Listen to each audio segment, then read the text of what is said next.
Yo, what's up guys, you're back with your man TechNick, and today we have the famously new iPhone 11 Pro Max. This is the most amount of money I've ever spent on a phone. Take a look at the pricing at the bottom left corner if you hit pause there, and the first thing that we see in the box when opening it up is the phone. Pop that to the side and we get the earbuds. This does include a lightning jack since there is no 3.5 jack in the box, and unfortunately no adapter either.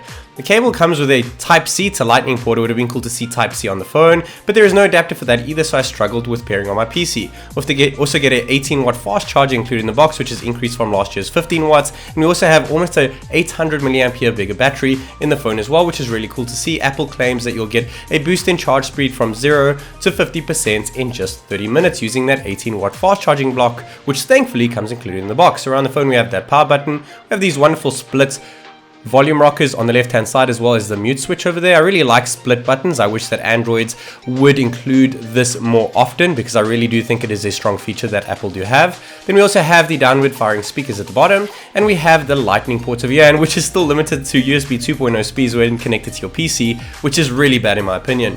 That notch, well, kind of the camera bump, is actually kind of a bit big at the back. Those cameras are absolutely massive. And taking a look at the specs, take a look at the bottom left hand corner over there, but we have a 12 megapixel main lens with optical image stabilization, which is really good to see. This has an aperture of f1.8, and actually all three cameras here have 12 megapixels, which is the second one as well. A telephoto lens, 12 megapixel with the aperture of f2.0. We have 2x optical zoom over here, and we actually also have optical image stabilization for recording with a telephoto lens too. Ultrawide sensor has no OIS, but there's also a 12 megapixel lens with an aperture of f2.4 and 120 degree field of view, which is really cool to see, a first for iPhone so far. I'm really digging the design of this phone. This white color, which is actually silver, looks more white to me, looks absolutely stunning, and that matte finish really feels awesome and superb on the back. It is also supposedly the toughest glass in a phone, though iPhone are not really stating what glass it is. And for the first time ever on a phone, 4 meters deep for 30 minutes, it is IP68 waterproof. Thanks for that, Apple. That is really good to include. But remember, this is a ridiculously expensive phone, so you kind of expect the improvements in these departments. We have this wonderful 6.5 inch XDR OLED display. This is a Super Retina display. It looks absolutely superb. And we actually have 1242p resolution. It is not quite 1440p, but because of the aspect ratio, that is what we're dealing with, and it is the same exact pixels per inch as last year's XS Max.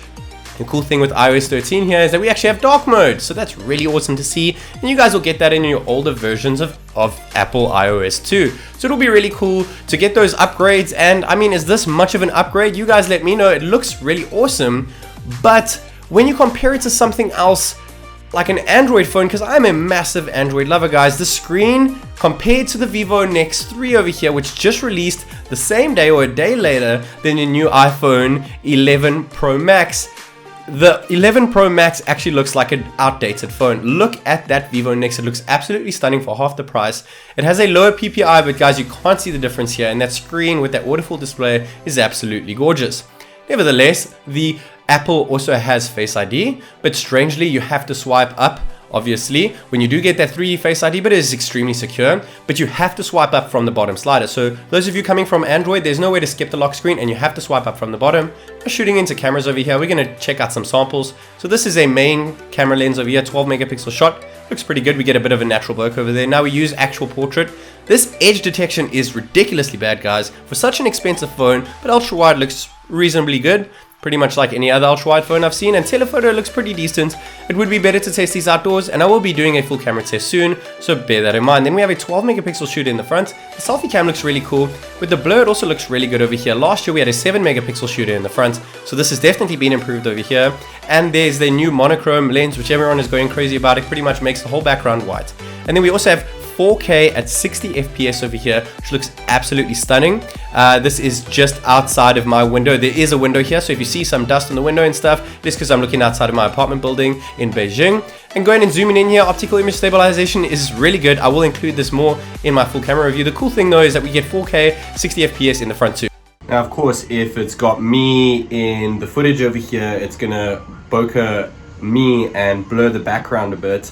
But as soon as I go off of me as a focal point, we can check out the 4K 60 FPS footage using the selfie cam over there, just like we did using the main lens. So let me know what you guys think of that. So let me know what you guys thought of the front-facing 4K 60 FPS. That's the world's first on a smartphone. selfie cam, 4K 60 FPS. I think it looked really good, and I think the mic test sounded really good too. Now we have the iPhone 11 Pro Max on our left hand side, and we have the Vivo NEX 3 on our right. The iPhone is using the A13 Bionic chip. Hit a pause over there and check the hexa-core compared to the octa-core seen on the Vivo. Now this is version 8 benchmark of AnTuTu on the Vivo, and version 7 on the iPhone, so it is naturally going to be better on the AnTuTu on the Vivo, because we actually have the option of version 8 on Android, but we don't have that option on iOS. So now we are shooting through to the exact same version 7 on both phones, and the iPhone does pull ahead there with the A13 Bionic chip because of their really good optimization with iOS and the hardware that they use, which is their A13 Bionic chip. So iPhone is leading in that case, but we'll have to wait and see how it stacks up in version 8 when that is released. That's why I included both tests here. So take a rewind and check those scores out as well if you guys would like to see. Guys, overall, the iPhone 11 Pro Max, which is a serious mouthful to say, I must say, it is one awesome phone. It is definitely a little bit taller, a little bit wider, a little bit fatter, and a little bit heavier than its predecessor.